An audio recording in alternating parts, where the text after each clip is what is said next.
Smoking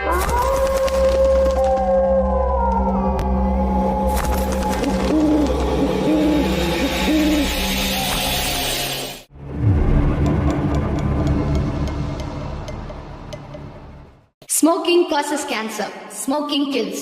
புகைப்பிடித்தல் புற்றுநோயை உண்டாக்கும் மற்றும் உயிரை கொல்லும். Consumption of alcohol is injurious to health. மது அருந்துதல் உடல் நலத்திற்கு கேடு. Be safe. Don't drink and drive. பாதுகாப்பாக இருப்பீர். மது அருந்திவிட்டு வாகனம் ஓட்டாதீர். ஹலோ நண்பர்களே, அனைவருக்கும் வணக்கம். நம்ம இன்னைக்கு பார்க்க போற சம்பவத்தை பார்க்கறதுக்கு முன்னாடி உங்ககிட்ட ஒரு விஷயத்த சொல்லிடலாம் அப்படின்னு இருக்கிறேன். நம்மளுடைய புதிய அமானுஷ கதைகள் சேனலுக்கு வரக்கூடிய அனைத்து நபர்களுக்கும் என்னுடைய அன்பார்ந்த நன்றிகள். நம்மளுடைய புதிய அமானுஷ கதைகள் சேனலை அதாவது புதுசாக வரக்கூடியவங்க தயவு செய்து சப்ஸ்கிரைப் பண்ணிக்கிட்டு மறக்காம பெல் ஐக்கானை தட்டிடுங்க. உங்கள் லைஃப்ல இத மாதிரியான அமானுஷ்ய சம்பவங்கள் ஏதாச்சும் நடந்திருந்தா அதை என்னுடைய வாட்ஸ்அப் நம்பருக்கு ஒரு வாய்ஸ் நோட்டான் மற்றும் மெசேஜ் நீங்க அனுப்பலாம். என்னுடைய வாட்ஸ்அப் நம்பரை டிஸ்கிரிப்ஷன்லையும் கொடுத்துருக்கிறேன், இந்த டிஸ்பிளேலையும் தெரியும். கண்டிப்பா ஃபாலோ பண்ணிக்கோங்க. வாங்க இன்னைக்குள்ள சம்பவத்துக்குள்ளாடி நம்ம போயிடலாம். ஒரு கதை சொல்லிட்டேன் சார். அதுல உனக்கு கதை கேட்டு பழகிடுச்சு, எனக்கு கதை சொல்லியே பழகிடுச்சு. நான் கதை சொல்றேன், நீ கேளு. இந்த சம்பவம் நடக்கக்கூடிய இடங்க அதாவது கேரளா மாநிலத்துல தான் இந்த சம்பவம் நடந்திருக்குது. இந்த சம்பவத்தை நமக்கு அனுப்புறது யார் அப்படின்னு பாத்தீங்கன்னா சாஜி அப்படிங்கிறவர் தான் இந்த சம்பவத்தை நமக்கு அனுப்பியிருக்கிறாரு. அவருடைய லைஃப்ல நடந்த ஒரு அதிபயங்கரமான ஒரு அமானுஷ்ய சம்பவத்தை தான் நமக்கு அனுப்பியிருக்கிறாரு. இந்த சம்பவம் நடக்கக்கூடிய காலகட்டம் 2002 அந்த காலகட்டத்துல தான் நடந்திருக்குது. நம்மளுடைய சாஜி லாரி டிரைவரா இருந்துட்டு இருந்திருக்கிறாரு. அவருக்கு நெருங்கிய ஒரு நண்பர் இருந்திருக்கிறாரு, அச்சுதன் அப்படின்னு சொல்லிட்டு அவருடைய பெயருங்க. இவங்க ரெண்டு பேருமே ரொம்ப க்ளோஸ் ஃப்ரெண்ட்ஸா இருந்திருக்கிறாங்க. அது மட்டும் இல்லாம இவங்களுடைய லைஃப்ல அதாவது ஒரு சின்ன விஷயம் இருந்தாலும் அதை ஷேர் பண்ணக்கூடிய ஒரு நண்பர்கள் அப்படின்னு கூட சொல்லாங்க. ரெண்டு பேருமே அப்படிதான் மச்சான் சொல்லி உயிரை விடக்கூடிய ஒரு அன்பார்ந்த நண்பர்களா இருந்திருக்கிறாங்க. ரெண்டு பேருமே லாரி டிரைவரா இருக்கிறதுனால ஒரே கம்பெனில அதாவது இந்த ஒரே கம்பெனில வேலை பார்த்துட்டு இருந்திருக்கிறாங்க. ஒரே மாதிரியான லாரிகள் 2-3 லாரிகள் அந்த கம்பெனி இதுல ஓடிட்டு இருக்குது. அதுல 2 லாரிகளை இவங்க மாத்தி ஓடிட்டே இருந்திருக்கிறாங்க. அப்படி இருக்கக்கூடிய நம்மளுடைய சாஜிக்கு என்ன நடந்துச்சு அப்படின்னு பாத்தீங்கன்னா, சாஜியும் சரி அச்சுவும் சரி ரெண்டு பேருமே இந்த மாதிரி லாரிகளை எடுத்துட்டு போயிட்டு அவங்கவுங்க வேலை முடிஞ்ச பிறகு லாரியை கொண்டு கம்பெனில விட்டுருவாங்க. சில நாட்கள் 2 நாட்கள் கூட வண்டி டிரைவ் பண்ணுவாங்க. அது தனித்தனியாக தான் லாரிக்கு போயிட்டு இருக்கிறாங்க. ஆனா இவங்க போறது வாரது எல்லாமே சேர்ந்து வர்றது மாதிரியும் இருக்கும். இந்த மாதிரி எல்லாம் ஒரு காலகட்ட சூழ்நிலையில அவங்களுக்கு அழகான லைஃப் அமையுது. அதாவது யாருக்கு அப்படின்னா நம்மளுடைய சாஜிக்கும் கல்யாணமாகி 2 பசங்க இருக்கிறாங்க. அதே மாதிரி அச்சுவுக்கும் கல்யாணமாகி அவங்களுக்கும் 2 பசங்க இருக்கிறாங்க. அவங்களுக்கு 2 பெண் குழந்தைகள். அப்படி இருக்கக்கூடிய அவங்க 2 பேருடைய லைஃப்லயும் ஒரு அதிபயங்கரமான சம்பவம் நடக்குதுங்க. என்ன அப்படின்னு பாத்தீங்கன்னா, நம்மளுடைய சாஜி இருக்கிறார் இல்லையா, அவர் ஒரு நாள் வண்டியை விட்டுறாரு. விட்டுக்கிட்டு தன்னுடைய நண்பன் எங்க இருக்கிறான் என்ன பண்ணிட்டு இருக்கிறான்னு சொல்லி மேனேஜர்கிட்ட தான் கேட்க முடியும். அவங்க கையில மொபைல்கள் எதுவும் கிடையாது அந்த காலகட்டத்துல. ஆனா லேண்ட்லைன் தான் ஃபுல்லா வச்சுட்டு இருக்கிறாங்க. இவங்க வீட்லயே லேண்ட்லைன் தான் இருந்துட்டு இருக்குது. அதனால இன்னொரு விஷயம் அப்படின்னா, போன் பண்ணி மேனேஜர்கிட்ட தான் கேட்க முடியும். அந்த மாதிரி அவங்க லாரி செட்ல இருந்து கால் பண்ணி மேனேஜர்கிட்ட கேட்கறாங்க. என்ன அப்படின்னா, என்னுடைய நண்பன் எந்த இடத்துக்கு போயிருக்கிறான் அப்படின்னு சொல்லி கேட்கிறாரு. அப்படி தன்னுடைய நண்பன் இந்த மாதிரி ஒரு தூரத்தை இடத்துக்கு போயிருக்கிறாப்பா, கிட்டத்தட்ட அவன் சேர்றதுக்கு இன்னும் எப்படி ஒரு 2-3 மணி நேரமா தான் ஆகும் அப்படின்னு சொல்லி மேனேஜர் சொல்றாரு. சரின்னு சொல்லிக்கிட்டு நம்மளுடைய சாஜி என்ன பண்றாருன்னா, சரி நான் வீட்டுக்கு கிளம்புறேன், அவன் வந்தோடனே வர சொல்லிருங்கன்னு சொல்லிட்டு அவரும் கிளம்பி வீட்டுக்கு வந்துடுறாரு. என்ன அப்படின்னு பாத்தீங்கன்னா, சாஜியுடைய வீட்டுல தன்னுடைய மனைவி 2 பிள்ளைகள் அவங்க அவங்களுடைய சொந்த ஊர்ல அதாவது சாஜியுடைய மனைவியுடைய ஊர் அந்த ஊர் கிடையாது. அங்கிருந்து கிட்டத்தட்ட ஒரு 5 கிலோமீட்டர் தாண்டி தாங்க அவங்க ஊர் இருக்குது. அங்க ஒரு கல்யாண ஃபங்க்ஷனுக்காக போய் நின்றுட்டு இருக்கிறாங்க. அதனால அன்னைக்கு நைட் அவங்க வீட்டுல தன்னுடைய மனைவியும் குழந்தைகளும் இல்ல, இவர் மட்டும்தான் இருக்கிறாரு. சரி நம்ம குளிச்சுக்கிட்டு சாப்பிட்டுடலாம் அப்படின்னு சொல்லிக்கிட்டு சாஜி என்ன பண்ணியிருக்கிறாரு அப்படின்னா, போய் குளிக்க ஆரம்பிச்சிட்டாரு. குளிச்சுக்கிட்டு அவரு டேபிள்ல சாப்பாடு கடையில இருந்தாங்க வாங்கிட்டு வந்திருக்கிறாரு. அந்த சாப்பாடை சாப்பிடவும் செய்யறாருங்க. அப்படி சாப்பிட்டுட்டு இருக்கும்போது கதவு தட்டக்கூடிய சத்தம் கேட்குது. என்னடா இது, யாரும் வர்றதுக்கு வாய்ப்பு இல்லையே, திடீர்னு யார் வந்தாங்க அப்படின்னு சொல்லிக்கிட்டு கதவை திறக்கிறாருங்க. கதவை திறந்து பார்த்தா அந்த இடத்துல தன்னுடைய நண்பனான அச்சு அங்க நின்றுட்டு இருக்கிறாருங்க. அதை பார்த்தோன்னே, என்னடா மச்சான் 2-3 மணி நேரம் ஆகும் அப்படின்னு சொல்லி மேனேஜர் சொன்னா, நீ என்னடா சடன் வந்து நிக்கிற அப்படின்னு சொல்லிட்டு கேட்கிறாருங்க. அந்த இடத்துல என்ன அப்படின்னு பாத்தீங்கன்னா அச்சு வந்து எதுவும் பேசவே மாட்டேங்கிறாரு. அவருடைய முகத்துல அங்கங்க ரத்த காயங்கள் இருக்கிறத அவர் பாக்குறாருங்க. அதாவது நம்மளுடைய சாஜி பாக்குறாரு. பார்த்துட்டு இது என்னடா ரத்த காயமா இருக்குது அப்படின்னு சொன்னா, ஒரு சின்ன பிரச்சனை ஆயிடுச்சு, ஏன் கூட கொஞ்சம் வருவியாடா அப்படின்னு சொல்லி கேட்கிறாருங்க அச்சு.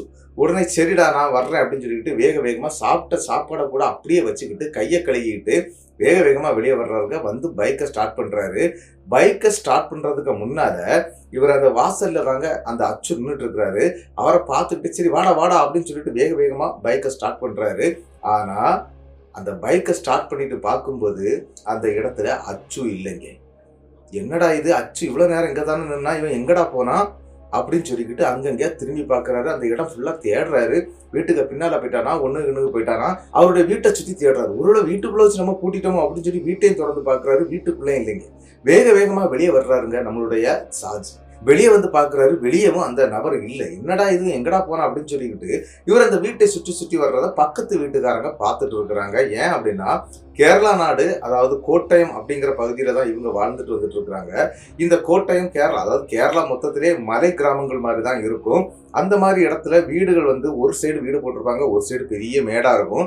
அதுக்கு பிறகு இவங்க வீட்டை தாண்டி கொஞ்சம் கீழே பார்த்தீங்கன்னா அடுத்து ஒரு பெரிய பள்ளமா இருக்கும். இந்த மாதிரி இருக்கக்கூடிய இடங்கிறதால பக்கத்துல வீடு இருக்குதுங்க. பக்கத்து வீட்டுல இருக்கக்கூடிய ஒரு வயதான நபர் என்னன்னா அந்த புகைப்பிடிக்கக்கூடிய பழக்கம் இருக்குது அவருக்கு. அவர் புகைப்பிடிச்சுக்கிட்டே அப்படியே இவர் என்னடா பண்றாரு, திடீர்னு வீட்டுக்குள்ள போறான், திடீர்னு வந்து வண்டியை ஸ்டார்ட் பண்றான், மறுபடியும் ஆஃப் பண்ணிட்டு வீட்டுக்குள்ள போறான், என்ன பண்றான் அப்படின்னு சொல்லிக்கிட்டு தம்பி என்னடா பண்ற அப்படின்னு சொல்லிக்கிட்டு சாஜி கிட்ட அந்த பக்கத்து வீட்டுல இருக்கக்கூடிய பெரியவர் கேட்கிறாரு. அவரு கேட்ட உடனே இவர் இந்த மாதிரி என்னுடைய நண்பன் அச்சு வந்திருந்தா நீங்க பாத்தீங்களா அப்படின்னு சொல்லி கேட்கறாங்க. என்னது அச்சு வந்தானா, அச்சு இங்க வந்தான் அப்படின்னு சொல்லிட்டு அச்சுவை தேட ஆரம்பிக்கிறாரு. அவரும் கூட சேர்ந்து அச்சு வந்ததை நான் பார்க்கவே இல்லையப்பா, இல்ல வந்தா நான் சாப்பிட்டுட்டு இருந்தேன், என்கிட்ட வந்து இந்த மாதிரி பேசினா அதுக்கடையில எங்க போனான்னு தெரியலையே அப்படின்னு சொல்லிக்கிட்டு இருக்கவே ஃபோன் கால் அடிக்குதுங்க. எங்க அப்படின்னா நம்மளுடைய சாஜியுடைய வீட்டுக்குள்ளாடி. சரி என்னடா ஃபோன் வருது அப்படின்னு சொல்லிக்கிட்டு ஆல்ரெடி வீட்டை லாக் பண்ணிட்டு வெளியே வந்து நின்னார் இல்லையா, மறுபடியும் வீட்டை திறந்து உள்ள போறாருங்க. உள்ள போய் என்ன பண்றாரு அப்படின்னு பாத்தீங்கன்னா அந்த போனை அட்டன் பண்றாரு. அட்டன் பண்ணும்போது அந்த லாரி ஷெட்டோட அந்த மேனேஜர் இருக்கார் இல்லையா, அவரு தாங்க கால் பண்றாரு. கால் பண்ணி இந்த மாதிரி அச்சுவுக்கு ஆக்சிடென்ட் ஆயிடுச்சு, வண்டி அப்சைடே ஆயிடுச்சு, அவர் ரொம்ப சீரியஸான கண்டிஷன்ல பக்கத்துல இருக்கக்கூடிய ஒரு ஹாஸ்பிட்டல்ல அட்மிட் பண்ணியிருக்கிறாங்க அப்படின்னு சொல்லி ஒரு கால் வருதுங்க.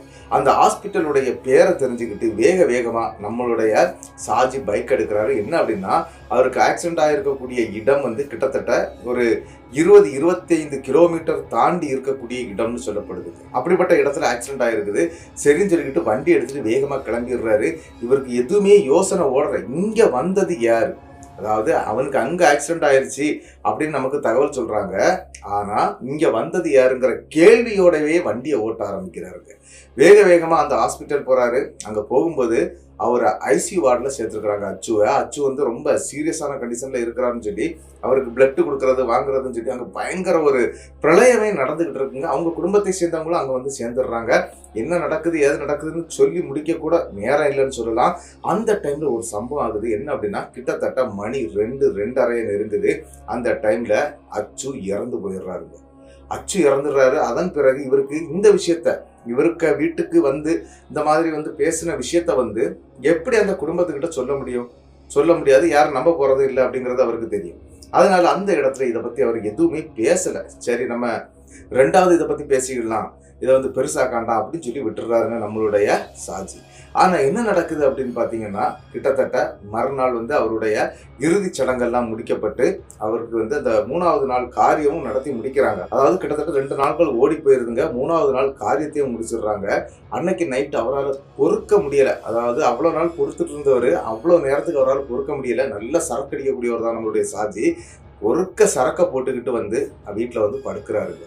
அந்த நேரத்துக்கு மனைவி எல்லாம் வீட்டில் இருக்கிறாங்க. ஆல்ரெடி இவர் இறந்துட்டாருன்னு சொன்னோடனே அவங்க கல்யாண வீட்டை விட்டுட்டு வந்துட்டாங்க. வந்த பிறகு இங்கே என்ன நடக்குது அப்படின்னு பார்த்தீங்கன்னா வீட்டுக்கு இவர் இந்த 3 நாளைக்கு பிறகு என்ன நடக்குது அப்படின்னு பார்த்தீங்கன்னா இவரும் வீட்டுக்கு வந்து நல்ல சரக்கு சாப்பிட்டு படுத்துருக்கிறாரு. மனைவி வந்து கிட்ட வந்து கேட்குறாங்க, என்னங்க உங்களுடைய நண்பர் இறந்து 2-3 நாள் தான் ஆகுது, அதுக்குள்ள நீங்கள் இப்படி சரக்கு சாப்பிட்டுட்டு நீங்கள் வந்து படுத்துருக்கிறீங்களே அப்படின்னு சொல்லிக்கிட்டு மனைவி திட்டுறாங்க. ஆனால் அந்த இடத்துல அவர் எதுவுமே பேசல, படுத்தே தான் இருக்கிறாரு. ஆனால் ஒரு கிட்டத்தட்ட ஒரு 9:30 மணி ஆகும்போது சாப்பாடு கேட்குறாரு. சாப்பாடையும் கொடுத்துட்றாங்க. அதன் பிறகு அவர் வந்து எப்பவும் சரி பெட்ரூமில் படுக்கிறது வழக்கம். இவங்களுடைய 2 பசங்களுக்கு தனி பெட்ரூம் இருக்குது. அவங்கள தனியா பெட்ரூம்ல படுக்க வச்சிடுறாங்க. வச்சுக்கிட்டு தூங்கிட்டு இருக்கிறாங்க. கிட்டத்தட்ட நள்ளிரவு ஒரு 12 மணி இருக்குங்க. அதாவது இவங்க ஏரியாவில் எப்படி ஒரு விஷயம் அப்படின்னா, மழை பெய்யுதுன்னா கரண்ட் இருக்காது. இவங்க ஏரியா ஃபுல்லாகவே கரண்ட் ஆஃப் ஆயிரும். ஏன்னா நிறைய மரங்கள் இருக்கிறதுனால லைன் அந்த நம்மளுடைய அந்த ஒயர் லைன் இருக்கு இல்லையா, அதில் வந்து ஏதாவது விழுந்துடும், மரங்கள் ஒடிஞ்சு விழுந்துடும். அதனால பவர் கட் ஆகும் அடிக்கடி. அதே மாதிரி ஹெவியாக மழை பெய்ய ஆரம்பிக்குது. அந்த டைமுக்கு கரண்ட்டும் கட் ஆயிருதுங்க. மணி கிட்டத்தட்ட 12. இவங்க வீட்டில் இன்வெர்டர் அது இதெல்லாம் கிடையாதுங்க. அவங்க என்ன பண்ணுறாங்க அப்படின்னா, மெழுகுத்திரியை வந்து ஏற்றி வைக்கிறாங்க. அதுவும் நள்ளிரவு நேரத்தில் தூக்கம் வரல. திடீர்னு மழை பெய்யுது. நல்ல வெயில் காலமாக இருந்த டைமில். அதனால உள்ள பயங்கரமான சூடுங்க. சூட்டுனால இருக்க முடியல. அதனால மெழுகுவர்த்தியை ஏற்றுறாங்க. அப்படி வச்சுக்கிட்டு அவங்க அந்த கட்டிலில் உட்கார்ந்து இருக்கிறாங்க. சரி, கொஞ்சம் கரண்ட் வந்துருச்சுன்னா தூங்குறது கொஞ்சம் ஈஸியாக இருக்கும் அப்படிங்கிற ஒரு கண்டிஷனில் அப்படி உட்கார்ந்து இருக்கும்போது வீட்டுடைய மின் கதவு தட்டக்கூடிய சத்தம் கேட்குதுங்க. டப் டப் டப் டப்னு சத்தம் கேட்டுகிட்டே இருக்குது. இது யாருடா கதவை தட்டுறது, அது இந்த நேரத்தில் அப்படின்னு சொல்லி அவங்க மனைவி தானே ஃபுல்லாக முடிச்சே இருக்கிறாங்க. இவர் லைட்டாக சாஞ்சாப்புல படுத்தா இருக்கிறாரு. தன்னுடைய கணவர்கிட்ட சொல்கிறாங்க, இந்த மாதிரி யாரோ நம்மளுடைய வீட்டு கதவை தட்டுறாங்க, அது யாருன்னு தெரியலையே அப்படின்னு சொல்லிக்கிட்டு கணவரான நம்மளுடைய சாஜி எழும்புறாரு. எழும்பி போய் கதவை பட்டாருன்னு திறக்கிறாருங்க. இவர் திறக்கும் போது கையில் டார்ச் லைட்டை வச்சுட்டு தான் திறக்கிறாரு. ஏன்னா ஃபுல்லாக கரண்ட் கட் ஆயிடுச்சுன்னா இருட்டாயிரும் அந்த ஏரியா ஃபுல்லாகவே. அதனால டார்ச் லைட்டை கையில் வச்சுக்கிட்டு தாங்க கதவை திறக்கிறாரு.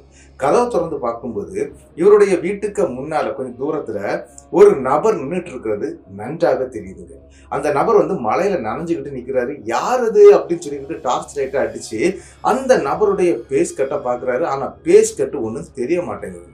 ரொம்பவே கருகருன்னு அப்படி ஒரு மாதிரி இருள் அடைஞ்சு போன ஒரு உருவம் அங்கே நிற்கிறத தான் பார்க்குறாரு.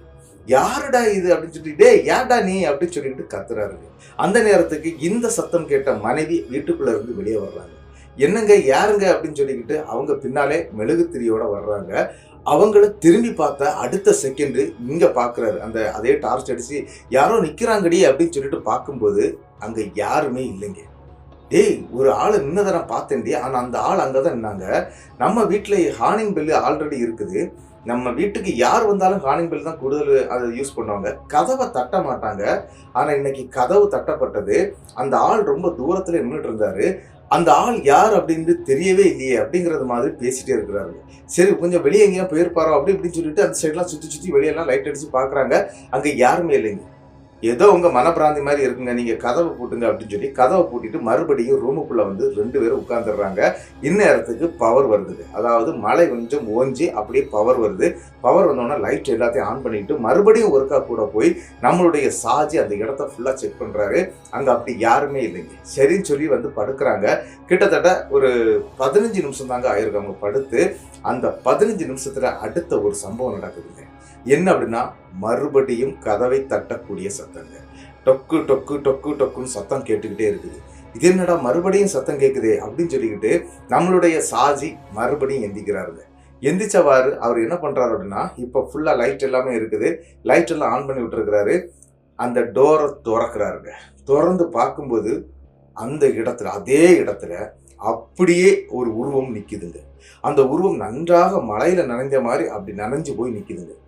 யாருங்க நீங்க அப்படின்னு சொல்லிட்டு கேட்குறாரு. அதே நேரத்துக்கு பின்னால மனைவியும் வந்துடுறாங்க. அவங்களும் பார்த்துடுறாங்க. பார்த்துட்டு யாருண்ணே நீங்க அப்படின்னு சொல்லிட்டு அவங்களும் கேட்குறாங்க. ஆனா அந்த உருவம் சரட்டுன்னு அங்க இருக்கக்கூடிய ஒரு மாமரம் நின்று இருக்குது அவங்க வீட்டுக்கு முன்னாடி. அந்த மாமரத்துக்கு இடையில போய் அப்படி காணாம போயிருதுங்க. இதை பார்த்த உடனே இவங்க 2 பேருக்கும் பயம் கொடுத்துட்டு டப்புன்னு கதவை பூட்டிடுறாங்க. கதவை பூட்டிட்டு, டே இது ஏதோ ஒரு பிரச்சனை மாதிரி தெரியுது. என்ன அப்படின்னா, இதுவரைக்கும் இந்த மாதிரி நமக்கு நடந்தது கிடையாது.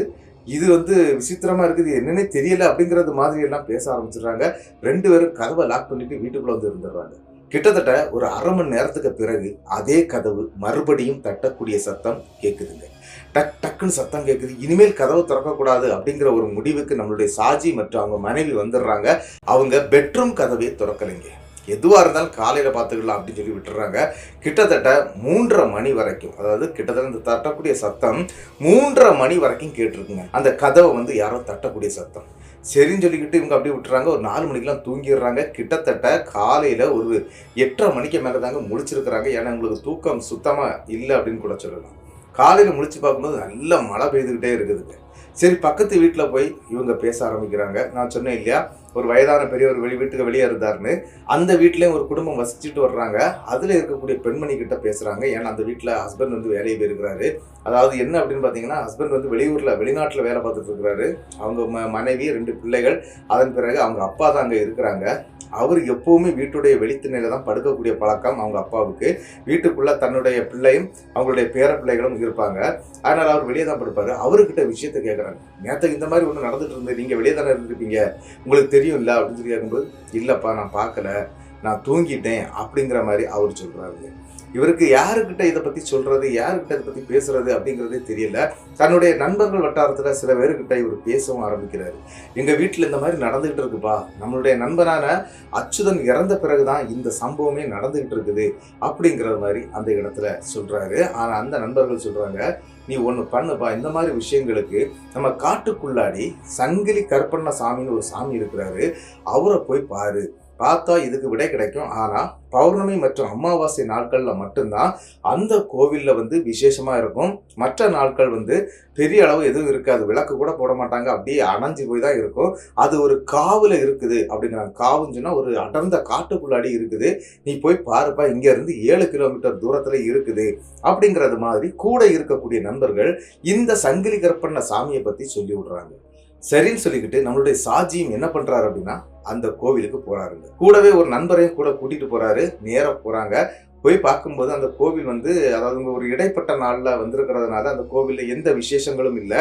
ஒரு சிலை இருக்குது, பக்கத்திலேயே ஒரு பத்ரகாளி அம்மனுடைய ஒரு சின்ன சிலை இருக்குது. இந்த 2 சிலைகள் மட்டும்தாங்க. அது ஒரு காட்டு பகுதியில் அமைஞ்சிருக்குது. சின்ன கூடாரம் மாதிரி போட்டு வச்சிருக்கிறாங்க. அதுலதான் அந்த தெய்வம் உட்கார்ந்து இருக்கிறாரு.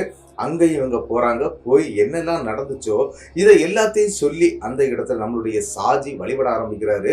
அங்கிருந்து கொஞ்சம் திருநீரை எடுத்து ஒரு பேப்பர்ல அதாவது மடக்கி எடுத்துட்டு வந்துடுறாரு. வீட்டுக்கு வந்தவர் என்ன பண்றாரு அப்படின்னா, அந்த நண்பரை விட்டுக்கிட்டு இவரும் வீட்டுல கொண்டு பைக்கை வச்சுக்கிட்டு கரெக்டா அவருடைய வீட்டு வாசல்ல கால் வைக்கிறாரு. நம்மளுடைய சாஜி அவருக்கு திடீர்னு உடம்புக்குள்ளாடி பயங்கரமான ஒரு சிலிர்ப்பு ஏற்பட்டு அப்படியே மயக்கம் போட்டு கீழே விழுந்துடுறாருங்க.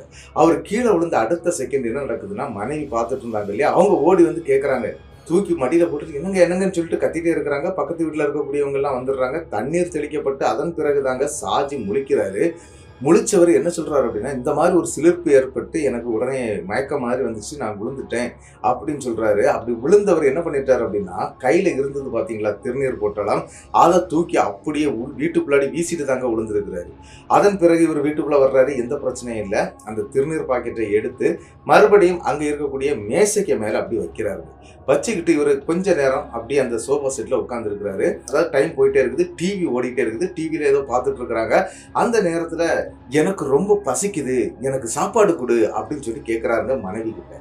உடனே அவங்கள என்ன பண்றாங்க அப்படின்னா, சரி அவர் எப்பவுமே கொஞ்சம் தான் சாப்பிடுவாரு, அதனால அதுக்கு ஏத்தாப்புல அவங்க சாப்பாடை எடுத்துட்டு வந்து டைனிங் டேபிளுக்கு மேல வைக்கிறாங்க. இவரும் டக்குன்னு அதாவது விருட்டுன்னு எழும்பி போய் அந்த டைனிங் டேபிள்ல உட்கார்றாரு. உட்கார்ந்தவர் வேகமா அந்த சாப்பாடு, அதுவும் அன்னைக்கு வந்து வெஜிடேரியன் தான் வச்சிருக்கிறாங்க, எந்த நான்வெஜ்ஜும் அவங்க எடுக்கல. ஆனாலும் அந்த வெஜிடேரியனா இருக்கக்கூடிய அந்த சாப்பாடை அப்படி சாப்பிட்றாருங்க. அடுத்ததும் எனக்கு சாப்பாடு வேணும் அப்படின்னு கேட்டு கிட்டத்தட்ட 4 தடவை சாப்பாடை வாங்கி சாப்பிட்டு முடிச்சிடுறாரு. அவங்க பொங்கி வச்சிருந்த சாப்பாடு நைட்டு நேரத்துக்கு பிள்ளைகளுக்கும் இவங்களுக்கு எல்லாருக்கும் தான் செட் பண்ணியிருக்கிறாங்க. கடைசி பார்த்தா அவ்வளவு சாப்பாட்டையும் இவரை சாப்பிட்டு முடிச்சுட்டு பயங்கரமான ஒரு ஏப்பத்தை விட்டுருக்குறாங்க. அந்த ஏப்பம் விடும்போது அந்த வீட்டுக்குள்ளாடி பயங்கரமான அதிர்வே ஏற்பட்டிருக்குது. இது என்னடா, ஒரு நாள் இந்த மனுஷன் இந்த மாதிரி சாப்பிடவும் மாட்டான், என்னடா இந்த அளவுக்கு ஏப்பம் விடுறான் அப்படிங்கிற மாதிரி நினைச்சிட்டு, சரி ஒருவேளை ரொம்ப டயர்டா வந்திருப்பார் போல இருக்குது, என்னவோ சாப்பிட்டுட்டாரு அப்படிங்கிற மாதிரி ஒரு எண்ணத்துக்கும் வந்துடுறாங்க அவன் மனைவி. இவர் என்ன பண்றாரு அப்படின்னா, சாப்பிட்டு முடிச்சா எப்பவும் சரி பெட்ரூம்ல போய் தான் தூங்குவாரு. ஹால்ல எல்லாம் படுக்கக்கூடிய ஒரு பழக்கம் அவருக்கு கிடையாது. ஆனா அன்னைக்கு அவர் ஹால்ல இருக்கக்கூடிய சோபா செட்ல அப்படியே படுத்து கிடக்குறாரு. சரின்னு சொல்லிக்கிட்டு மனைவி என்ன பண்றாங்க அப்படின்னா, ஏற்கனவே சாப்பாடு தீர்த்துட்டாரு இல்லையா, பசங்களுக்கு சாப்பாடு வேணும் இல்லையா, உடனே அவங்க வந்து சாப்பாடை ரெடி பண்ண ஆரம்பிக்கிறாங்க கிச்சன்ல இருந்து. அதே டைம்ல இவங்க 2 பசங்களும் வீட்டுக்குள்ள இருக்கக்கூடிய அந்த ரூமுக்குள்ள இருந்து படிச்சுக்கிட்டு இருக்கிறாங்க. அப்படி படிச்சுட்டு இருந்தவங்க திடீர்னு பயங்கரமா கத்துறாங்க. ஐயோ ஐயோன்னு சொல்லிட்டு பயங்கரமா கத்துறாங்க. மனைவி வேகமா கிச்சனை விட்டு வெளியே ஓடி வந்து பாக்குறாங்க. எதுக்குடா கத்துறீங்க அப்படின்னு சொல்லும்போது, பசங்க அவங்க அம்மாவை வீட்டுக்குள்ள, அதாவது இந்த ரூமுக்குள்ள அப்படி இழுத்துக்கிட்டு, ரூமுக்குள்ளாடி ஒரு பெரிய பீரோ ஒண்ணு இருக்குதுங்க, அதுக்கு ஒரு பெரிய கண்ணாடி இருக்குது. அந்த கண்ணாடியில அவர் படுத்திருக்கக்கூடியது அப்படியே தெரியுங்க. அப்படி படுத்திருக்கக்கூடிய ஆளை பார்க்கும்போது அந்த ஆளுடைய உடம்புக்கு மேல கருகருன்னு ஏதோ ஒண்ணு படுத்திருக்கிறது அப்படியே தெரியுதுங்க. ஆனா நேர்ல பார்க்கும்போது நார்மலா படுத்திருக்கிறாரு. இப்ப பார்க்கும்போது கருப்பாட்டு ஏதோ ஒண்ணு படுத்திருக்கிறது அப்படியே அப்பட்டமா தெரியுதுங்க. இதை பார்த்துதாமா நாங்க பயந்தோம் அப்படின்னு சொல்லி அந்த 2 பசங்களும் சொல்றாங்க. இதை கேட்டவுடனே அவங்க அம்மாவும் அதை பார்த்துட்டு அவங்களும் அரண்டுறாங்க. ஐயோ ஏதோ ஒண்ணு பெருசா நம்ம வீட்டுக்குள்ள வந்திருக்குது அப்படிங்கிற ஒரு பயத்துல, அதாவது நம்மளுடைய சாஜி படுத்திருக்கிறார் இல்லையா, அதுக்கு பக்கத்துல தாங்க டைனிங் டேபிள் இருக்குது. அதனுடைய பக்கத்துல தாங்க அந்த டெலிஃபோனுடைய அந்த ஒரு டேபிளும் இருக்குதுங்க. சரி எப்படியாவது இதை தாண்டி போய் தாங்க அவங்க ஃபோன் பண்ணாங்க. யாருக்கு ஃபோன் பண்ணதா இருந்தாலும் சரி எப்படியாவது ஃபோன் பண்ணலாம் அப்படின்னு சொல்லிட்டு வீட்டுடைய அந்த பசங்க இருந்த ரூமுடைய கதவை லாக் பண்ணிடுறாங்க. லாக் பண்ணிட்டு மனைவி மட்டும் மனசுக்குள்ள பயங்கரமான தைரியத்தை வர வச்சுக்கிட்டு அங்க இருந்து வேக வேகமா அந்த இடத்துக்கு, அதாவது அந்த டெலிஃபோன் இருக்கக்கூடிய இடத்துக்கு வந்துடுறாங்க. டக்குன்னு போனை எடுத்து அவங்களுடைய அண்ணங்க 2 பேர் இருக்கிறாங்க, தம்பி ஒருத்தர் இருக்கிறாரு. அண்ணனுக்கு தாங்க முதல்ல கால் பண்றாங்க. கால் பண்ணி விஷயத்த சொல்றாங்க. இந்த மாதிரி என் வீட்டுக்குள்ள ஏதோ நடந்துட்டு இருக்குது, அவருடைய நண்பன் அச்சு இறந்த பிறகுதான் இந்த மாதிரியான விஷயங்கள்லாம் நடந்துகிட்டு இருக்குது அப்படிங்கிறது மாதிரி எடுத்து சொல்றாங்க. உடனே அவங்க அண்ணனுங்க 2 பேரு, அவங்க தம்பி, இவங்க எல்லாம் சேர்ந்து ஒரு கார் இருக்குதுங்க. அதாவது 2வது உள்ள அண்ணனுக்கு வந்து கார் வச்சிருக்கிறார், அம்பாஸ்டர் காரு. அந்த கார்ல வீட்டுக்கு வந்து சேர்றாங்க. சேர்ந்தவங்க வீட்டுக்கு வந்த உடனே விஷயத்த கேட்கறாங்க. என்னமா ஆச்சு அப்படின்னு சொல்லும்போது நடந்த விஷயங்கள் அனைத்தையுமே ஒண்ணு விடாம அவங்க மனைவி ஒப்பிச்சிடுறாங்க. அதன் பிறகு அவர் என்ன சொல்றாரு அப்படின்னா, சரி நம்ம இங்க இருக்க வேண்டாம், இவரை கூட்டிக்கிட்டு நம்ம வீட்டுக்கு போயிடுவோம், அங்க போற பிறகு எதுனாலும் பார்த்துக்கலாம் அப்படிங்கிற மாதிரி பேசுறாருங்க. சரின்னு சொல்லிக்கிட்டு இவங்க பிள்ளைகள் எல்லாத்தையும் நீங்க வண்டியில ஏறுங்க, நாங்க அவரை பைய கூட்டிட்டு வர்றோம் அப்படின்னு சொல்லிக்கிட்டு நம்மளுடைய சாஜியை எழுப்ப ஆரம்பிக்கிறாங்க. இவங்க 2 அண்ணன்களும் சேர்ந்து தூக்கத்தை விட்டு எழும்புன சாஜி அந்த இடத்துல கேட்க ஆரம்பிக்கிறாரு. எதுக்கு, என்னத்துக்கு வந்தீங்க, எதுக்கு இப்போ என்ன கூட்டிகிட்டு போகிறீங்க, எங்கே போகணும், ஏன் அப்படின்னு சொல்லிலாம் பயங்கரமாக கேள்வி கேட்க ஆரம்பிக்கிறாருங்க. ஆனால் கேள்விகள் வந்து அப்படியே தலைகளாக மாறுது. வெளியே போங்கடா அயோக்கிய ராஸ்கலான்னு சொல்லக்கூடிய அளவுக்கு பேச ஆரம்பிச்சிடுறாரு நம்மளுடைய சாஜி. ஆனால் அவங்க வந்த 3 பேரும் என்ன பண்ணுறாங்க அப்படின்னா, இவரை எப்படியாதுங்கிறது கூட்டிகிட்டு போகணுங்கிற ஒரு கணக்கிலே பேச ஆரம்பிக்கிறாங்க. என்னெல்லாமோ சொல்லி பார்க்குறாங்க. சொல்லி கடைசியாக வண்டிக்கிட்ட வரைக்கும் கூட்டிகிட்டு போயிடுறாங்க. வண்டிக்கிட்ட போன உடனே அவருடைய குணம் வந்து அப்படி டோட்டலாக சேஞ்ச் ஆயிருங்க. சேஞ்ச் ஆனது மட்டும் இல்லாமல் இவங்களுடைய, அதாவது மனைவியுடைய அண்ணன்கள் 2 பேரையுமே மாற்றி மாற்றி அடிக்க ஆரம்பிச்சிட்டாரு நம்மளுடைய சாஜி. அது மட்டும் இல்லாமல் தம்பி வந்து டிரைவர் சீட்டில் உட்காந்துருக்கிறாரு, அதாவது அந்த வண்டி ஓட்டுறதுக்கு. அவர் வண்டியை விட்டு இறங்கவே இல்லையா, அப்படி இருந்திருக்காரு. 2 பேரையும் சாத்துன்னு சாத்திக்கிட்டு அங்கிருந்து விருட்டுன்னு அவர் ஓடதுக்கு முயற்சி பண்றாரு. ஆனா அந்த இடத்துல இவருடைய சத்தங்கள்லாம் கேட்டு பக்கத்துல இருக்கக்கூடிய நபர்கள், ஆண்கள்லாம் இருப்பாங்க இல்லையா, அவங்க எல்லாம் அந்த இடத்துக்கு வந்துடுறாங்க. வந்து இவரை குண்டு கட்டா கட்டி தூக்கி வண்டியில போட்டு அங்க இருந்தும் கூட்டிட்டு போயிருக்கிறாங்க. எங்க அப்படின்னா அவங்களுடைய வீட்டுக்கு அங்க கொண்டு போயிட்டாங்க. அங்க கொண்டு போன பிறகு அந்த ஊரை சார்ந்த நம்பூதிரிகள்லாம் நிறைய பேர் இருக்கிறாங்க. அதுல ஒரு 2 பேரை போய் பாக்குறாங்க. பார்த்து இந்த மாதிரி எல்லாம் பேசுறாங்க. அப்படி பேசும்போது அவங்க வந்து பாக்குறாங்க. பார்த்துக்கிட்டு இது அச்சுதனுடைய ஆன்மா தான் இவருடைய உடம்புக்குள்ள இருந்து இந்த மாதிரி ஆட்டி படைச்சிக்கிட்டு இருக்குது அப்படிங்கிற மாதிரி சொல்றாரு. அது போக ஒரு பெண்ணுடைய ஆன்மாவும் வந்திருக்குது அப்படின்னு சொல்றாங்க. இது என்னடா புதுசா இருக்கு கதை. இறந்தது அச்சுதான், அச்சுக்கு ஆன்மா வந்திருக்குது, ஓகே. ஆனா இன்னும் ஒரு பெண்ணுடைய ஒரு ஆன்மா வந்திருக்குதே அப்படின்னு சொல்லிக்கிட்டு அவங்க கேட்க ஆரம்பிக்கிறாங்க. சரி நம்ம அச்சுதனுடைய ஆன்மாவை வர வச்சு பேசலாம் அப்படின்னு சொல்லிக்கிட்டு இவங்க அச்சுதனுடைய ஆன்மாவை வர வைக்கிறாங்க. அப்படி அச்சுதனுடைய ஆன்மாவும் அங்க வந்துருக்குது. அதாவது நம்மளுடைய சாஜி உடம்புல பயங்கரமா ஆட ஆரம்பிக்குது. ஆட ஆரம்பிச்சுக்கிட்டு என்னுடைய மரணத்துக்கு காரணம் சாஜி தான் அப்படின்னு சொல்லி பயங்கரமா கத்துதுங்க. இவங்க யாருக்கும் எதுவும் புரியல. என்ன நடந்துச்சு, நாங்க என்ன பண்ணோம் அப்படின்னு சொல்லிக்கிட்டு அந்த இடத்துல சாஜியுடைய குடும்பம் அப்படி ரொம்பவே அல்லோடப்பட்டு இருக்குது. அந்த டைம்ல தாங்க ஒரு பயங்கரமான விஷயத்த வந்து அந்த இடத்துல அந்த அச்சுதனுடைய ஆன்மா வந்து சொல்ல ஆரம்பிக்குதுங்க. என்ன அப்படின்னு பாத்தீங்கன்னா, அச்சுதன் மற்றும் நம்மளுடைய சாஜி 2 பேரும் ஒரே லாரிய கொஞ்ச காலத்துக்கு முன்னால, அதாவது கிட்டத்தட்ட ஒரு 7 ஆண்டுகளுக்கு முன்னால ஓட்டிட்டு இருந்திருக்கிறாங்க வேற ஒரு கம்பெனியில. அப்படி ஓட்டிட்டு இருக்கும்போது டபுள் டிரைவர்னு சொல்லுவாங்க இல்லையா, அந்த மாதிரி தான். அதாவது கோட்டயத்துல இருந்து கோயம்புத்தூர் வரைக்கும் ஒரு லோடு நைட்டு வேளையில இவங்க போயிருக்கிறாங்க. அப்படி போகும்போது என்ன நடந்துச்சு அப்படின்னு பாத்தீங்கன்னா, வழியில இந்த டார்ச் லைட்டை காட்டிக்கிட்டு விலை மாதுகள் நிறைய நிற்பாங்க. அப்படி நிற்கக்கூடிய பெண்களை வந்து இவங்க சீன்றதோ தாங்கிறதோ எதுவுமே கிடையாதுங்க. அங்கிருந்து போயிடுவாங்க. இந்த மாதிரி விஷயங்களுக்கு இறங்குறது கிடையாது. ஆனா ஒரு சம்பவம் ஒன்று நடந்திருக்குது. திடீர்னு டார்ச் லைட் இல்லாம ஒரு பெண் வந்து வண்டிக்கு முன்னால கையை அப்படியே வச்சுக்கிட்டு வந்து அப்படியே விழுந்துட்டாங்க. இவரும் வந்து என்ன நினைச்சிட்டாரு அப்படின்னா, அந்த பெண் அங்க ஒதுங்கி போயிடுச்சு அப்படின்னு நினைச்சு வண்டியை மேலே ஏற்றி இறக்கிட்டு இவங்க போயிட்டாங்க. இவங்களுக்கு தெரியாது இந்த சம்பவம், அதாவது அந்த பெண் வந்து அடியில் மாட்டி இறந்து போயிருக்கிறாங்கங்கிறதெல்லாம் தெரியலைங்க. ஆனா இவங்களும் போயிட்டாங்க. அதன் பிறகு இவங்க போகும்போது, அதாவது இந்த ஆக்சிடென்ட் நடக்கிறதுக்கு முன்னால ஒரு சம்பவம் நடந்திருக்குது. இவங்கள போலீஸ்காரங்க அது வந்து 1 கிலோமீட்டருக்கு முன்னால வண்டியை நிப்பாட்டி இருக்கிறாங்க. நிப்பாட்டி எல்லா டாக்குமெண்ட்டும் செக் பண்ணி அதுக்கப்புறம் தான் அனுப்பியிருக்கிறாங்க. அப்படி நிறைய வண்டிகளை பிடிச்சு தான் அனுப்பியிருக்கிறாங்க.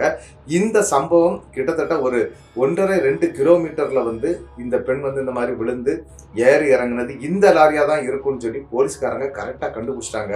கண்டுபிடிச்சது மட்டும் இல்லாம அந்த லாரியில வந்து அந்த பெண்ணுடைய அந்த ரத்தங்கள் அது இதெல்லாம் இருந்திருக்குது. அதை வச்சு கண்டுபிடிச்சு இவங்க மேல ஒரு கேஸே போட்டிருக்கிறாங்க. ஆனா எங்களுக்கு தெரியாது, பின்வீல்ல தான் விழுந்துட்டாங்க போல இருக்குது, எங்களுக்கு தெரியாது, நாங்க கவனிக்கல அப்படின்னு சொல்லி அது வந்து ஒரு ஆக்சிடென்ட் கேஸா மட்டும் பார்த்து ஃபைனை கட்டி வெளியே வந்துட்டாங்க. ஆனா இதுல ஒரு சம்பவம் இருக்குதுங்க, அதுதான் முக்கியமான சம்பவம். என்ன அப்படின்னா, நம்மளுடைய அச்சு இருக்கிறார் இல்லையா, அவருக்கு வந்து அடிக்கடி இந்த பெண்கள் கிட்ட போகக்கூடிய பழக்கம் இருக்குது. அதுல அவர் வந்து ஒரு பெண்ணை வந்து மனசார விரும்பி இருக்கிறாரு. அந்த பொண்ணை வந்து என்ன பண்ணியிருக்கிறாரு அப்படின்னு பாத்தீங்கன்னா, லவ் எல்லாம் பண்ணி எடுத்து கூட்டிட்டு போய் அவரு நல்லா ஜாலியா ஒரு 3 மாசம் வாழ்ந்துருக்கிறாரு. வாழ்ந்துக்கிட்டு இந்த பெண்ணை அந்த அந்த மாதிரி இந்த டார்ச் லைட் காட்டி நிப்பாட்டி வேலைகள் பார்ப்பாங்க இல்லையா, அந்த பெண்கள் கூட்டத்துல கொண்டு வியாபாரமா வித்துக்கிட்டு வந்திருக்கிறாரு. இது யாருக்கும் தெரியாது. ஆனா லவ் பண்ண விஷயம் நம்மளுடைய சாஜிக்கு தெரியும். ஆனா சாஜி கேட்டிருக்கிறாரு, நீ தான் ஒரு பொண்ணை லவ் பண்ண, இப்ப என்னடா கொஞ்சம் காசு தந்து, அதாவது கொஞ்சம் வரதட்சணை எல்லாம் வாங்கி நீ பொண்ணு கட்டுற அப்படின்னு சொல்லி கேட்கும்போது, அந்த பொண்ணு தான் எவனு கூட ஓடி போயிடுச்சு அப்படிங்கிற மாதிரி ஒரு பொய்ய சொல்லியிருக்கிறாரு. அதை நினைச்சுக்கிட்டு ஒருவேளை அப்படியே தான் இருக்கும்னு நினைச்சிட்டு சாஜியும் விட்டுட்டாங்க. ஆனா ஏத்தி இறக்குனது நம்மளுடைய சாஜியுடைய லாரியில தான். அதாவது சாஜி ஓட்டிட்டு இருக்கும்போது தான் அந்த பெண் வந்து இவருக்கு வண்டின்னு தெரிஞ்சு தாங்க வந்து விழுந்திருக்குது. அதாவது கையை காட்டி நிப்பாட்டதுக்கு முயற்சி பண்ணியிருக்குது. ஆனா இந்த இடத்துல சாஜி கவனிக்கல. அந்த பெண் ரொம்ப நெருக்கமா வந்துட்டாங்க போல இருக்குது. அதனால சாஜி கவனிக்காததுனால வண்டியுடைய டயர்ல ஏறி இறங்கி இறந்து அதுக்கு கேஸும் ஆகி அதுக்கு அவங்க ஃபைன் கட்ட வேண்டியதெல்லாம் கட்டி எடுத்து முடிச்சு அவங்களும் வெளியே வந்துட்டாங்க. அந்த கம்பெனியை விட்டு நிப்பாட்டிட்டாங்க. இவங்க 2 பேரையும் வேலைக்கு வேண்டாம், லாரி வந்து உள்ளாயிடுச்சு இல்லையா, அதனாலன்னு சொல்லிட்டு கம்பெனியை விட்டு நிப்பாட்டிட்டாங்க. அதன் பிறகு வேற கம்பெனி சேர்ந்தா இவங்க வேலை பார்த்துட்டு இருந்தாங்க. ஆனா அந்த பெண்ணுடைய ஆன்மா இவங்களை பின் தொடர்ந்துகிட்டே இருந்திருக்குது. அது யார் அப்படின்னா அச்சுவை தான் பின் தொடர்ந்துகிட்டே இருந்திருக்குது. ஆனா அவங்கள ஒரு சமயம் பார்த்து அந்த வண்டி அப்சைட் பண்ண வச்சு அவங்கள கொலை பண்ணி இருக்குது அப்படிங்கிற விஷயம் எல்லாமே அந்த இடத்துல தெரிய வருதுங்க. அதாவது அந்த பெண்ணுடைய ஆன்மாவை வர வச்சு கேட்டிருக்கிறாங்க. அதுவும் அதே தான் சொல்லி இருக்குது, நான் தான் இதுக்கு முழுக்க காரணம். சரி, நீ எதுக்காக சாஜியை கொல்றதுக்கு இந்த மாதிரி தீவிரமா இருந்துட்டு இருக்கிற அப்படின்னு சொல்லும்போது, சாஜி ஒரு நல்ல நண்பனா இருந்திருந்தா என்ன இவன் இந்த மாதிரி பண்ணியிருக்க மாட்டான், அவன் எடுத்து சொல்லியிருப்பான், கண்டிப்பா என்ன இவன் கல்யாணம் பண்ணியிருப்பான். ஆனா அதெல்லாம் செய்யாம அவனும் கூடவே சேர்ந்து இந்த மாதிரி இருந்தான் இல்லையா அப்படிங்கிற ஒரு கோபம். அதன் பிறகு வண்டி ஓட்டிட்டு வந்தது சாஜி தான் அப்படிங்கிறது வந்து அவங்க, அதாவது இறக்குறதுக்கு முன்னால அந்த பெண் பார்த்துருக்குறாங்க. இறந்த பிறகு சாஜியையும் விரட்ட ஆரம்பிச்சிருக்கிறாங்க. ஆனா சாஜியை வந்து பழி வாங்கணுங்கிற ஒரு எண்ணம் இருந்திருக்குது. அதனால தான் கூடவே சுத்திட்டே இருந்திருக்கிறாங்க. அதுக்கு அச்சுவை வந்து பயன்படுத்தியிருக்கு, அச்சுவுடைய ஆன்மாவை பயன்படுத்தி தான் அந்த இடத்துல பயமுறுத்தெல்லாம் செய்திருக்கிறாங்க அப்படிங்கிறது மாதிரி அந்த இடத்துல அந்த 2 ஆன்மாக்களும் சொல்லுதுங்க அந்த நம்பூதிரி கிட்ட. அதன் பிறகு தாங்க இன்னொரு முக்கியமான விஷயம் அந்த இடத்துல ஓப்பன் ஆகுது. என்ன அப்படின்னா, நம்மளுடைய சாஜி வந்து இந்த பிரச்சனைகள்லாம் நடந்த அடுத்த நாள் காலையில வந்து சங்கிலி கற்பண்ண சாமின்னு சொல்லிக்கிட்டு இருக்கக்கூடிய அந்த சாமியை, அது காட்டுக்குள்ள இருக்கக்கூடிய அந்த சாமியை போய் பார்த்துட்டு வந்தார் இல்லையா. அதன் பிறகு இந்த பெண்ணுடைய ஆன்மாவுக்கு இவரை நெருங்கவே முடியலைங்க, சாஜியை வந்து நெருங்கவே முடியல. ஆனா அச்சுதன் வந்து இவருடைய பாடியை நெருங்க முடியும் அப்படின்னு தெரிஞ்சுக்கிட்டு அச்சுதனுடைய ஆன்மாவை இவருடைய பாடியில ஏற வச்சிருக்குது அப்படின்னு கூட சொல்லலாங்க. அப்படி ஏறிதான் இவரை வந்து இந்த நிலைமைக்கு ஆளாக்கணும் அப்படிங்கிற விஷயத்தையும் அந்த இடத்துல அந்த பெண்ணுடைய ஆன்மா சொல்லிங்க. சரின்னு சொல்லிக்கிட்டு அந்த மாந்திரிகர் வந்து என்ன பண்ணியிருக்கிறார் அப்படின்னா, இந்த 2 பேருடைய ஆன்மாவையும் கட்டி அவர் வந்து, அதாவது அவங்க கடல்ல கரைக்கக்கூடிய ஒரு இதெல்லாம் சொல்லி இருக்கிறாங்க, அந்த மாதிரி ப்ராசஸ் எல்லாம் பண்ணி அந்த பெண்ணுடைய ஆன்மாவும் அச்சுவுடைய ஆன்மாவையும் அங்க இருந்து விலக்கி விட்டுருக்காங்க. அதன் பிறகு நம்மளுடைய சாஜி வந்து அடிக்கடி ஒரு சின்ன அந்த காக்கா வலி போரும் பார்த்துருக்கீங்களா, அந்த மாதிரி ஒரு பிரச்சனையில மாட்டிக்கிட்டே இருந்திருக்கிறாரு. அடிக்கடி காக்கா வலி மாதிரி வரும், கீழே விழுவார், வெட்டு வரும், இந்த மாதிரிலாம் இருக்கும். அதன் பிறகு ஹாஸ்பிட்டல் கொண்டு போவாங்க, சரி ஓகேன்னு சொல்லி வீட்டுக்கு அனுப்புவாங்க. இப்படி ஆக ஆரம்பிச்சிட்டுங்க. என்ன நடக்குதுன்னு இவருக்கு புரியலை, அதாவது சாஜிக்கு புரியலை. நம்ம வேற எதாவது தப்பு பண்ணிட்டோமா, வேற எதாவது பண்ணியிருக்கிறோமா அப்படிங்கிற ஒரு எண்ணத்திலேயே இருந்துட்டு இருந்திருக்கிறாரு. அதன் பிறகு மறுபடியும் அவருக்கு ஒரு சம்பவம் நடக்குதுங்க. அதாவது இது பேய் சம்பவம் கிடையாதுங்க, இவருக்கு நடக்கக்கூடிய சம்பவம் ஒரு ஆக்சிடென்ட் தான். அந்த ஆக்சிடென்ட்ல வந்து இவருக்கு ஒரு அடி படலைங்க, அதாவது ஒரு அடி கூட படலை. அந்த இடத்துல அவருக்கு வலிப்போ காக்கா வலிப்போ இந்த வெட்டோ எதுவுமே வரவும் செய்யலை. ஆனா கீழே இறங்கி நின்னாரு அப்படின்னா இந்த முள் படுக்கைன்னு சொல்லுவாங்க இல்லையா, முள்ளுக்க மேல நின்னா எப்படி இருக்கும், அந்த மாதிரி கால்களில் வந்து யாரோ ஊசியை வச்சு குத்துற மாதிரி பயங்கரமான வலிகள் ஏற்பட ஆரம்பிச்சிருக்குது. இது என்னதுன்னு தெரியாம ரொம்பவே குழம்பி போய் இருந்திருக்கிறாரு. அதன் பிறகு அவருடைய நண்பர்கள் கிட்ட கேட்டுதானே இந்த கோயிலுக்கு போனாரு.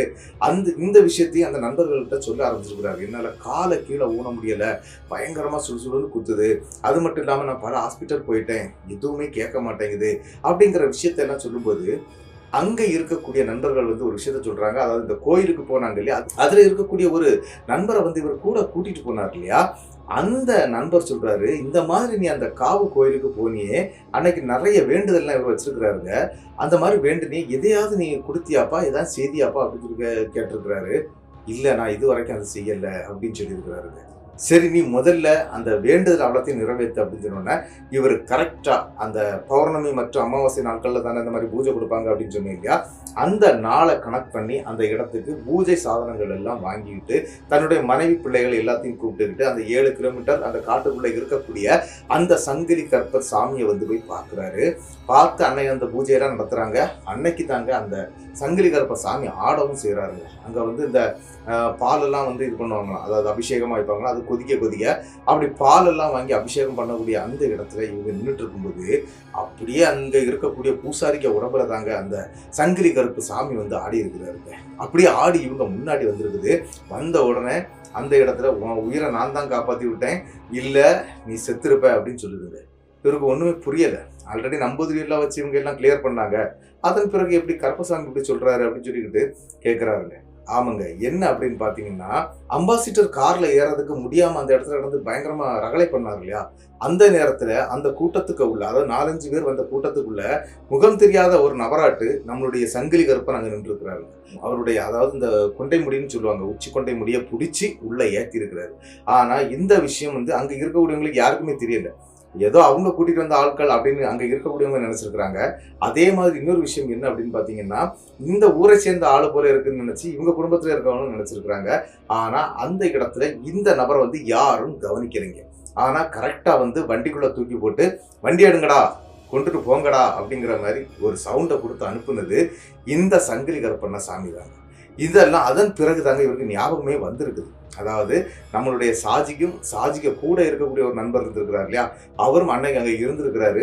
இவரை வண்டிக்குள்ள ஏற்ற முடியாத ஒரு கண்டிஷன் ஏற்பட்டப்போ அப்போ அவர் அந்த ஆளை பார்த்துருக்கிறாரு. அதாவது இந்த மாதிரி ஒரு ஹைட்டான ஒரு ஆள் இந்த மாதிரி தூக்கி இவரை உள்ள ஏற்றினது, இவருடைய உச்சி முடியை பிடிச்சது, எல்லா விஷயத்தையும் அவர் பார்த்துருக்கிறாரு. அவர் இப்போ இவங்க கூட்டத்துக்குள்ள நிற்கிறாரு, இந்த கோயிலுக்கு வந்திருக்கிறாரு. அவர் சொல்றாரு, நான் பார்த்தேன் சாமி அப்படின்னு சொல்லியிருக்கிறாரு. ஆமாப்பா, நான் தான் உன்னை தூக்கி இந்த மாதிரி அந்த வண்டிக்குள்ள ஏற்றி விட்டேன், சரின்னு சொல்லிக்கிட்டு அந்த நம்பூதிரிக்கிட்ட அனுப்புனதே நான் தான் அப்படிங்கிற மாதிரி அந்த இடத்துல சங்கிலி கருப்ப சாமி விஷயத்த சொல்லி முடிச்சிருக்கிறாருங்க. அது மட்டும் இல்லாம, நீ எனக்கு வேண்டுதல் வச்சதுனால நான் அங்க வரல, நீ வேண்டாம இருந்திருந்தாலும் நான் உனக்கு வந்து செய்திருப்பேன்டா, ஏன்னா அப்பாவித்தனமாட்டு ஒரு உயிர் போறதுக்கு நான் சம்மதிக்க மாட்டேன் அப்படிங்கிறது மாதிரி அந்த இடத்துல சங்கிலி கருப்பண்ண சாமி அப்படி ஒரு கம்பீரத்தோட அந்த இடத்துல சொல்லியிருக்கிறாரு. இதெல்லாம் கேட்டு அந்த இடத்துல பூரிச்சு போயிருக்கிறாரு நம்மளுடைய சாஜிங்க. அதன் பிறகு என்ன நடந்துச்சு அப்படின்னு பார்த்தீங்கன்னா, இவருடைய லைஃப் வந்து கொஞ்சம் கொஞ்சமாக சேஞ்ச் ஆக ஆரம்பிச்சிருக்குது. இந்த காக்கா வலிப்பு, வெட்டு, காலில் அந்த முள்ளு குத்துற மாதிரியான ஃபீலிங்ஸு, இது எல்லாமே அவருக்கு காணாமல் போயிருக்குது. தன்னுடைய லைஃப்பை நல்ல மாதிரி வாழ ஆரம்பிச்சிருக்கிறாரு. இப்போ நாங்கள் நல்லா தான் இருந்துகிட்டு இருக்கிறோம் அப்படிங்கிறது மாதிரி தாங்க இந்த சம்பவத்தை நமக்கு சாஜி அனுப்பி தந்திருந்தாரு. சாஜிக்கு என்னுடைய பெரிய நன்றிகளை நான் சொல்லிக்கிடுறேன். இந்த சம்பவம் எப்படி இருந்துச்சு அப்படிங்கிறத வந்து மறக்காம கமெண்ட் பாக்ஸில் கமெண்ட் பண்ணிட்டு போயிருங்க. இந்த சம்பவம் உங்களுக்கு பிடிச்சிருந்தா உங்களுக்கு தெரியக்கூடிய அனைத்து நபர்களுக்கும் இந்த சம்பவத்தை ஷேர் பண்ணி விடுங்க. அது மட்டும் இல்லைங்க, மறக்காம இந்த வீடியோவுக்கு ஒரு லைக்கை தட்டி விட்டுருங்க. இன்னொரு முக்கியமான விஷயம், புதுசாக வரக்கூடிய நம்மளுடைய நண்பர்கள் அனைவருமே மறக்காம சப்ஸ்கிரைப் பண்ணிக்கிட்டு பெல் ஐக்கானையும் தட்டிடுங்க. அடுத்த வீடியோவில் சந்திக்கும் வரை உங்களிடமிருந்து விடைபெறுவது உங்கள் நாகர்கோவில் நாகராஜன். நன்றி நண்பர்களே.